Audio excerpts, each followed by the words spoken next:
જય માતાજી મિત્રો, આ ગાયનો સહાય યોજના માટે 2023 ગાયના સહાય યોજનાઓ ગુજરાતના સરકાર દ્વારા સ્વદેશી ગાયો સાથે કુદરતી ખેતી પદ્ધતિનો ઉપયોગ કરતા ખેડૂતોને ટેકો આપવા માટે એક ખાસ યોજના છે.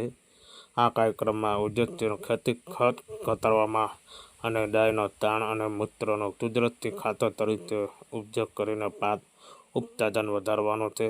જો તમે ગુજરાતમાં કુદરતી ખેતી કરતા ખેડૂતનો તો આ યોજના તમને નાણાકીય મદદ પૂરી પાડી શકે છે અને તમારી ખેતી પદ્ધતિ સુધારો કરી શકે છે. અને ગાયના સહાય યોજનાઓ મુખ્ય ઉદ્દેશ જમીનની સ્વાસ્થ્ય સુધારવા માટે રાસાયણિક ખાતરનો બદલે વધુ કુદરતી ખાતરનો ઉપયોગ કરો તો ખેડૂતનું કુદરતી રીતે અને ઓછા ખર્ચ વધુ સારા પાકને ઉગાડવાની મદદ કરે છે. ખેત ઉત્પાદન અને આવક વધારો કુદરતી ખેતી કરતા લોકો દર વખતે ₹10,800 આપીને ખેડૂતોને ટેકો આપો. પર્યાવરણને મદદ કરતી અને પાણીનો બચાવતી ખેતી તકનીકી પ્રોત્સાહન આપો.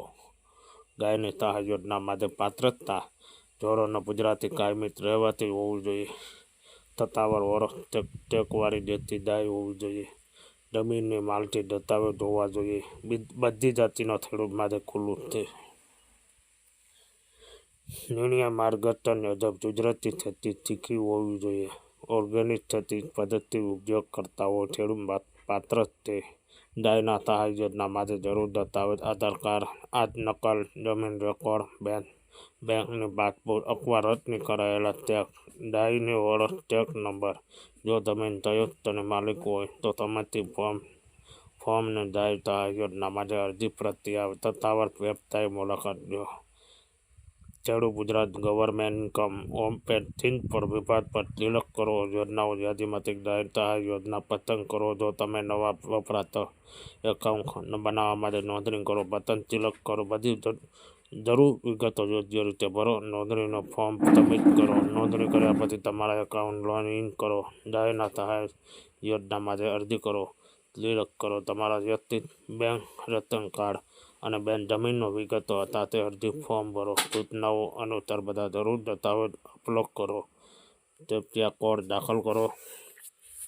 તમારા અરજી સફળતાપૂર્વક સબમિટ કરો. જો તમે પાત્રતા અવસ્થાઓ પૂર્ણ કરો છો અને પગલાં કાળજીપૂર્વક અનુસરો છો તો તમે સરળતાથી ગાય સહાય યોજનાઓ ગુજરાત માટે અરજી કરી શકો છો અને 2025 કુદરતી ખેતી સહાયનો લાભ મેળવી શકો છો.